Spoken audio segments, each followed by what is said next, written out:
close your eyes for 1 second, then open them into another century. This is not a history lesson on paper. This is a world you're about to step inside. With the help of AI, we're peeling back time, rebuilding medieval England piece by piece, its streets, its homes, its people, and the daily realities no painting ever captured. You won't just hear about the past. You will see it breathe. You will walk through it. You will smell it, feel it, and understand it in a way textbooks never allowed. In this world, clean does not mean soap and water. It means fear, superstition, and survival. A hot bath isn't relaxing, it's dangerous. Warm water is believed to open the body to death itself. Dirt is not shameful, it is protection. Forget clean bathrooms, running water, and the comfort of feeling truly washed. Now imagine a world where being clean doesn't mean smelling good. It simply means smelling less terrible than the person standing next to you. A world where dried herbs, heavy perfumes, and spicy oils are not luxuries but survival tools. This is medieval England, where a hot bath isn't relaxing, it's terrifying. To many people, stepping into warm water feels like opening your body to death itself. In medieval England, especially after the devastation of the Black Death, bathing is not encouraged. It is feared. Water, particularly hot water, is believed to weaken the body.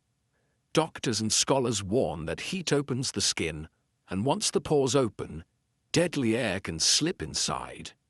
Disease is not blamed on germs, those are unknown, but on something far more mysterious and frightening: poisoned air, known as miasma. This invisible force is thought to float through cities, homes, and countryside, searching for open skin to enter. A bath is not cleansing. It is an invitation. On a freezing English morning in the 14th century, there is no steam rising from a tub, no splash of water echoing through a bathroom. The day begins quietly, stiffly, with cold air biting exposed skin. In a cramped London house or a draughty stone manor in Yorkshire, nobody thinks about soaking their body in water. The idea feels strange, risky, even foolish. Instead, people rely on what they call a dry wash. You stand beside your bed, feet touching a floor layered with straw, rushes and dirt that may not have been replaced for weeks or months. Food crumbs, dust and insects live there comfortably. You take a rough piece of linen, dip it into a bowl of cold water and wipe your face, your hands, maybe your neck if you're careful. That is the full extent of washing for most people. That small, icy splash of water is likely the only contact your skin will have with water all day. Medical advice of the time reinforces this behaviour. Physicians warn that washing too much weakens the body's natural defences. To them, pores are not harmless openings, they are cracks in a castle wall. Through those cracks, disease marches in. In this belief system, dirt is not the enemy. Dirt is armour. A thin layer of grime becomes a seal, a protective coating that blocks deadly air from entering the body. Being slightly dirty isn't shameful, it's sensible. For the wealthy, cleanliness works very differently. Aristocrats do not scrub their skin. Instead, they rely almost entirely on clothing, specifically linen underwear. Clean white linen is believed to have almost magical properties. This is the great hygiene secret of the medieval elite. Linen is thought to draw sickness out of the body. Sweat, toxins and harmful substances are believed to seep into the fabric, leaving the body purified beneath. A nobleman might change his linen undershirt 3 or 4 times a day. Each fresh layer feels like a renewal, a cleansing ritual without touching water. The skin underneath remains untouched by soap, but the belief is strong. The cloth does the cleaning. Over time, this belief becomes so powerful that showing off clean white linen becomes a social statement. The visible edge of a crisp shirt collar is a symbol of wealth. It tells everyone you're clean because you can afford to be, not because you bathe. Meanwhile, teeth suffer quietly and constantly. There are no gentle toothbrushes, no sweet toothpaste.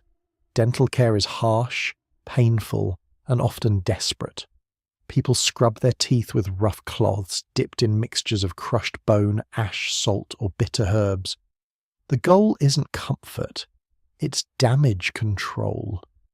If a tooth begins to rot, the pain is blamed on a tiny creature called a toothworm, believed to be gnawing inside the tooth. Treatment is brutal. A barber surgeon, part haircutter, part amateur doctor, grabs iron pliers and pulls the tooth out. There is no anesthesia, no mercy, only screaming, blood, and the hope that the pain will stop afterward. Smiles of the era are yellow, broken, and full of gaps. People learn to laugh with closed mouths. The air itself becomes another layer of survival. Bodies are rarely washed, so perfume is applied heavily. Musk, rosewater, cloves, and spices are rubbed onto skin and clothes, not to smell good, but to cover the truth. Everyone lives inside the same unchanged body day after day, week after week. But personal hygiene is only a quiet discomfort. Waste management is a full-scale nightmare. To a modern observer, the most shocking part of medieval England is not dirty hands or greasy hair. It is the complete absence of sanitation. There are no toilets as we understand them, no pipes, no sewage system, even the richest lives surrounded by waste. Inside castles, the toilet is called a garderobe. The word sounds refined, but the reality is crude. It is a stone seat with a hole built into the outer wall. Everything falls straight down into a pit or moat below. Nothing is washed away. Gravity is the only system in place. In summer, the smell rising from these pits is overwhelming. It burns the nose and eyes, and yet medieval people turn this horror into a tool. Expensive clothes are hung inside the garderobe. The strong ammonia fumes rising from the waste kill fleas, lice, and moths. The toilet becomes a fumigation chamber.